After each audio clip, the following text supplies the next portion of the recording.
I'm Terry, and this is Tea with Terry, where we talk about thoughts, emotions, and actions. Today, we're going to dive into the emotion of regret.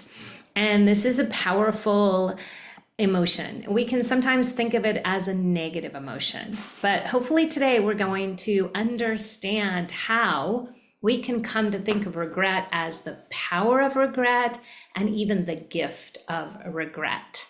So first of all, researchers tell us that there's two types of regret. The regrets of the things we didn't do and the regrets of the things that we did. And action related regrets, the things we did, while painful, are often easier to reconcile than those things that we didn't do, because regret related to inaction can feel harder to fix. We can find ourselves maybe dwelling on the things we didn't do. And with that perspective, we have the opportunity to remind ourselves when we have these choices that perhaps we want to take the path of action versus inaction. And one thing that also is really helpful is to think about, instead of saying, I feel bad, when we think about the past or the emotion of regret, we can reframe it and say, I feel regret. And so this reminds us, because regret is a natural human emotion. And some people will think about living without regrets, but that actually isn't possible. Only people who have a damaged brain or have a personality that borders on sociopath can live without regret. So don't forget, when it comes to having more compassion with yourself, that all of us will have some regret in our lives. So if we can't live without regrets, we can learn to live with regrets.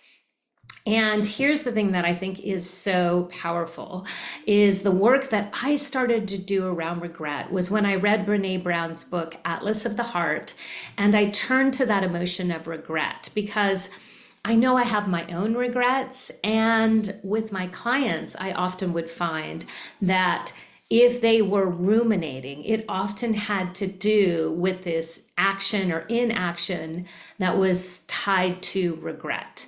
So here's what Brené Brown has to say about regret.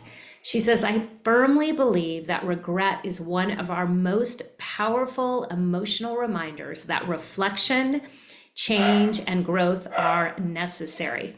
It's a call to courage and a path toward wisdom. The idea of regrets doesn't mean living without courage, with courage. It means living without reflection. To live without regret is to believe we have nothing to learn, no amends to make, and no opportunity to be braver with our lives.